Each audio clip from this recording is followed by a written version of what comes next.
చాలా మందికి ఓ డౌట్ ఉండొచ్చు, బయటి దేశాల లంచాలు తీసుకోరా, జీతం తప్ప మీదికి ఒక్క రూపాయి కూడా ఎక్కువ అడగరా అని. చేయాల్సిన పని కంటే ఎక్కువ చేస్తే ఎవరైనా 10 రూపాయలు అడగొచ్చురు. కానీ మన తాన కుర్చీలో కూసున్నందుకు జీతం, పని చేస్తానికి లంచం అన్నట్టు తయారైనరు కొందరు. ఫైల్ మీద సంతకం పెట్టాలంటే పర్సుల పైకం పడాల్సిందే. ఒక్కొక్కరిది ఒక్కో రేటు మళ్ళా. ముగ్గురు ఆఫీసర్లు 60,000 పంచుకుంటే నెత్తికో 20,000.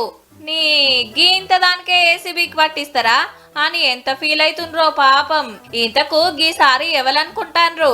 హన్మకొండ జిల్లా అడిషనల్ కలెక్టర్ వెంకటరెడ్డి గారు ప్రైవేట్ స్కూల్ పర్మిషన్ కొస్తే 60,000 రూపాయలకు సారు ఒప్పుకున్నాడు. మీరు 60,000 రూపాయలు ఇవ్వాలి అని చెప్పాడు. పెద్ద మనసుతోటి 40,000 డిస్కౌంట్ ఇచ్చిండన్నట్టు. చల్, ఫ్రీగా చేసే పనికి లంచం ఎందుకు ఇయ్యాలని గిట్ల ఏసీబీకి పట్టించిండ్రు గా బడోళ్ళు. నల్గొండ జిల్లా చండూర్లా తండ్రి పేరు మీద ఉన్న భూమి ఇంకొకరి పేరు మీద రిజిస్టర్ అయితే గట్లెట్లయిందో చెప్పాలని అడిగినందుకు రైతు తాన 20,000 తీసుకుంటా దొరికిండు డిప్యూటీ తహసీల్దార్ గారు.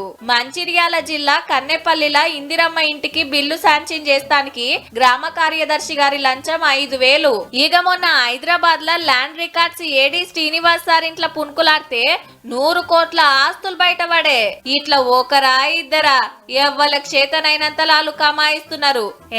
4 రోజులు సస్పెండ్ అయితాం, పోతే 2-3 నెలలు జైలుకు పోతాం. గీంత దానికి అవినీతి ఆపాలనా అనుకుంటుండ్రో ఏమో మరి.